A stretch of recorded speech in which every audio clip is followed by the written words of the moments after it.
ഇന്ന് market flat to negative ഓപ്പണിങ്ങിനുള്ള സാധ്യതയാണുള്ളത്. ഇന്നലെ FISും DISും net buyers ആയിരുന്നു. ഇന്നലെ നിഫ്റ്റി നോക്കുകയാണെങ്കിൽ അതിൻ്റെ ഓൾ ടൈം ഹൈ ഹിറ്റ് ചെയ്തിട്ടുണ്ട്.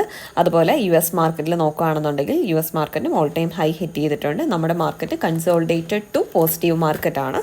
ഇന്നലെ IT സെക്ടേഴ്സും ഓയിൽ സെക്ടേഴ്സും ക്ലോസ് ചെയ്തിരിക്കുന്നത് ന്യൂട്രലിലാണ്. അതുപോലെ തന്നെ ഇന്ത്യൻ ADR ക്ലോസ് ചെയ്തിരിക്കുന്നത് ന്യൂട്രൽ ടു നെഗറ്റീവിലാണ്. ഇന്ന് IT സെക്ടേഴ്സ് ഫോക്കസിലായിരിക്കും. ഇന്നലെ ഓട്ടോ സെക്ടേഴ്സും ക്ലോസ് ചെയ്തിരിക്കുന്നത് പോസിറ്റീവിലാണ്. ടെക്നിക്കൽ സൈഡ് നോക്കിക്കഴിഞ്ഞാൽ നിഫ്റ്റി ഒരു ലോങ് ബുള്ളിഷ് ക്യാൻഡിലാണ് ഫോം ആയിരിക്കുന്നത്. ബാങ്ക് നിഫ്റ്റിയുടെ നോക്കുകയാണെന്നുണ്ടെങ്കിൽ ഒരു ഷോർട്ട് ടേം നെഗറ്റിവിറ്റിയാണുള്ളത്. ബാങ്ക് നിഫ്റ്റി അതിൻ്റെ ഫ്യൂച്ചറിൽ 52,345 ബ്രേക്ക് ചെയ്ത് കഴിഞ്ഞാൽ അവിടുന്ന് ബാങ്ക് നിഫ്റ്റിക്ക് ബിയറിഷ് മൂവ്മെൻറ്റ് ആകാനുള്ള സാധ്യതയാണുള്ളത്.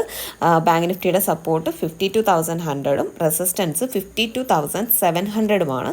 വൺസ് ഈ 52,700 മുകളിൽ സസ്റ്റെയിൻ ചെയ്യാൻ സാധിച്ചു കഴിഞ്ഞാൽ നെക്സ്റ്റ് ലെവൽ ഓഫ് റെസിസ്റ്റൻസ് 53,000ഉം 53,500ഉം ആയിരിക്കും. ബാങ്ക് നിഫ്റ്റിയുടെ സപ്പോർട്ട് ലെവൽ നോക്കിക്കഴിഞ്ഞാൽ 24,000 സപ്പോർട്ടും 24,400ഉം 25,000 റെസിസ്റ്റൻസും ആയിരിക്കും. ഈ 25,000 ബ്രേക്ക് ചെയ്ത് കഴിഞ്ഞാൽ മാത്രമായിരിക്കും നിഫ്റ്റിക്ക് ഒരു സ്റ്റേബിളായ ഒരു അപ്സൈഡ് റാലി ഉണ്ടാകാനുള്ള സാധ്യതയുള്ളത്.